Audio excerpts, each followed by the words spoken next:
आपण पाहत आहात महाराष्ट्रातील लोकप्रिय चॅनल न्यूज वन महाराष्ट्र. मी संतोष रोकडे. सर्व प्रेक्षकांचं स्वागत. ग्रेट भेट या आगळ्या वेगळ्या विशेष कार्यक्रमात आज आम्ही निवड केली आहे पाटोदा तालुक्यातील पिंपळवंडी या गावचे माजी सरपंच, त्याचबरोबर माजी राज्यमंत्री आणि विद्यमान कार्यसम्राट आमदार सुरेश अण्णा ध साहेब यांचे अगदी निकटवर्ती एक जवळचे कार्यकर्ते शिवाजी काका भानदास पवार. शिवाजी काका भानदास पवार हे व्यक्तिमत्व अगदी वेगळं आहे. पहिल्यापासूनच ते राजकारणामध्ये सक्रिय आहेत, परंतु सगळ्यात महत्त्वाची बाब म्हणजे राजकारणाबरोबरच ते सामाजिक कार्यात सुद्धा सक्रिय आहेत. अगदी 1993 ला सुरू केलेला हा राजकीय प्रवास अद्यापही सुरूच आहे. या पिंपळवंडी गावचं एक वैशिष्ट्य की या गावाला जवळपास 7 वाड्या आणि 8वं हे पिंपळवंडी आहे. अगदी वेगवेगळ्या वाड्यामध्ये वसलेलं हे गाव आणि या गावातील लोकांची मनं जिंकणं, प्रत्येक वाड्यावर विकास करणं, त्या लोकांच्या अडीअडचणींना धावून जाणं आणि एक दुग्ध व्यवसाय असेल त्या माध्यमातून गोरगरीब शेतकऱ्यांना एक कुठेतरी मदतीचा हात देणं, या सर्व गोष्टींमुळे शिवाजी काका भानदास पवार या व्यक्तीची एक वेगळी आयडेंटिटी आणि एक ओळख सुद्धा तयार झालेली आहे. एक सर्वात महत्त्वाची बाब म्हणजे ते सांगतायत की राजकारणामध्ये अनेक पदं भेटली. एक पिंपळवंडी या गावचे सरपंच, त्याचबरोबर सेवा सहकारी सोसायटी पिंपळवंडी अ चे माजी चेअरमन, आजही ते संचालक आहेत. त्याचबरोबर संचालक खरेदी विक्री संघ पाटोदा आणि चेअरमन या ठिकाणी आहेत ते दुग्ध व्यावसायिक सहकारी सोसायटीचे.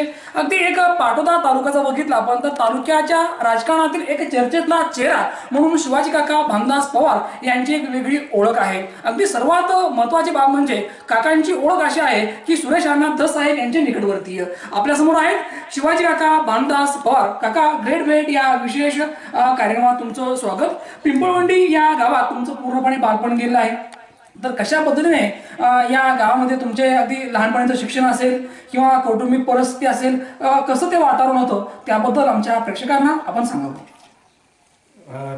माझं बालपण पिंपळवंडी या गावात गेलं. आमचं कुटुंब एक 3 भाऊ आणि 4 बहिणी अशा प्रकारचं होतं. शिक्षण माझं काही फार जास्तीचं झालेलं नाही, पण एक 8वी 9वी झालेलं आहे.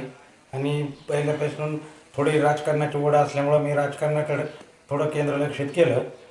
राजकारणाची काका गोडी कशी लागली? कारण या गावामध्ये तुम्ही अगदी तुमचं पूर्णपणे बालपण गेलेलं आहे. गावातील माणसं, गावातली माती हे सगळं तुमच्या परिचयाचं आहे. अगदी म्हणजे कौटुंबिक पार्श्वभूमी ही राजकारणाची होती का अशी?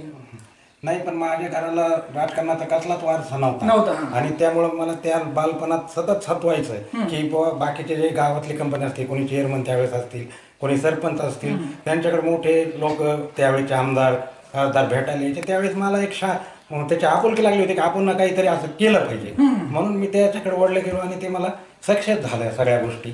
मी तिथपर्यंत पोहोचलो. समाजकारण आणि तेच कारण ठरलं की राजकारण, आणि समाजकारण आणि राजकारण. आणि कारण असं की या ठिकाणी आपण आल्यानंतर आपण लोकांची सेवा करू शकतो आणि आपण अगदी या ठिकाणी कष्टातनं प्रयत्नांना पुढे जाऊ शकतो याचा अंदाज आला. आणि सर्वात महत्वाची बाब म्हणजे या ठिकाणी शिवाजी काका पवार या व्यक्तीला कसल्या प्रकारचा गर्व नाही.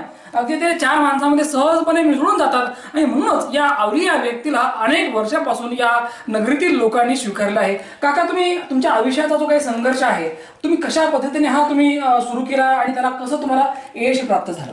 आता मी नंतर शाळा बंद केल्यानंतर मी पहिलं म्हणजे डिग्रीकडे काहीतरी धंदा केला पाहिजे या हिशोबाने मी डिग्री उघडली 1993ला. आणि त्यानंतर मला पाटोद्याशी संपर्क बांगर साहेबाशी आला आणि तिथून माझा राजकारणाचा प्रवास सुरू झाला. आणि नंतर सुरेश साहेब हे 1995ला राजकारणात आले आणि तिथून आमचा तो प्रवास एकदम सुरू झाला. म्हणजे राजकारणात जेव्हा तुम्ही आलात तेव्हा तुम्ही स्वतःहून पहिल्यांदा निवडणूक लढवली का आणखी कुणाच्या म्हणजे बरोबर तुम्ही राहिला? असं नाही, स्वतः मी लढवली. बरं, मग पहिल्या निवडणुकीचा काही वेगळा अनुभव असो खरं तर, तसं तुमच्या आयुष्यामधली पहिली निवडणूक केव्हाची ती, म्हणजे ते वर्ष कोणतं? ते 1993ला 19 सोसायटीला मी हे केलं. त्यावेळेस सोसायटीचीच होती, कारण घराला काही वारसाच नव्हता. पुण्यातून राजकारणात जायचं म्हणजे थोडं अवघडच असते. तुमचे बंधू पहिल्यांदा या ठिकाणी सोसायटी चेअरमन झाले आणि तुमच्या घराकडे खऱ्या राजकारण आलं आहे. तर मग बंधू तुमचे चेअरमन झाल्यानंतर त्या काळामध्ये एक चेअरमन म्हणून काय करता आले, कशा पद्धतीने आपण लोकांशी जोडल्या गेल्या? सोसायटीच्या मार्फत काय असतं, पहिले सोसायटी ही कॉपरेटिव्ह DCG बँकेला अटॅच होती आणि त्याच्यातून शेतकऱ्याचा सगळं देणं घेण्याचा कर्जाचा हा प्रवाह सुरू होतो. आणि मी त्याच्यात झाल्यानंतर मला मोठा फरक झाला, कारण पहिले जे होते ते 1000-2000 असे कर्ज द्यायचे लोक, आणि नंतर शासनाचे बी सुधारणा झाली. शेतकऱ्याला 1 लाख रुपयापर्यंत कर्ज द्यायचं, ते आम्ही एनी टाइम लोकांना मदत केली.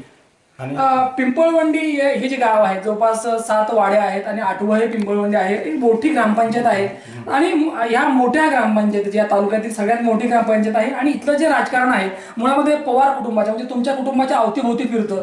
तर याबद्दल काय सांगा? म्हणजे खरं तर हे अनेक लोकांना जमत नाही, पण तुम्हाला हे जमलंय खरं तर. नाही, त्याला जमायला एकच कारण सगळ्या लोकांच्याच ह्याच्यात राहिलो. लोकांची कोणची अडचण असो, कोणचे काही असो, त्यांच्या याच्यात सहवासात राहिल्यामुळे ते शक्य झालं.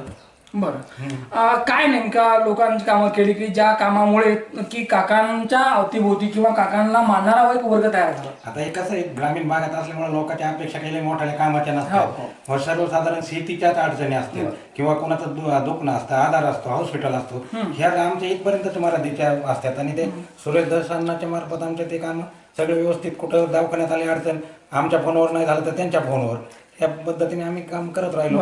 आणि या ज्या गावचं आपण नेतृत्व करत आहात केलेलं आहे आणि आजही या ठिकाणचं ग्रामपंचायतचं जे काही वातावरण आहे तुमच्या अवतीभोवतीनं लोक विचारतात आजही, तर कशा पद्धतीचं हे गाव आहे किंवा काय या गावचं वैशिष्ट्य या पिंपळवंडीचं? वैशिष्ट्य हा फार मोठं गाव आहे आणि ते म्हणजे सगळे लोक थोडे एक विचाराचे आहेत, सांगितले तर ऐकवतात आणि ह्याच्या मागे चालतो आम्ही. तालुक्याचा आपण जर विचार केला या पाटण तालुक्याचा तर निश्चितपणे आपलं नाव नेहमी चर्चेत असतं, एक चर्चेतला आपण चेहरा आहात. तर कशा पद्धतीने एका गावचं नेतृत्व करणारं व्यक्तिमत्व तालुक्यात चर्चेला गेलं?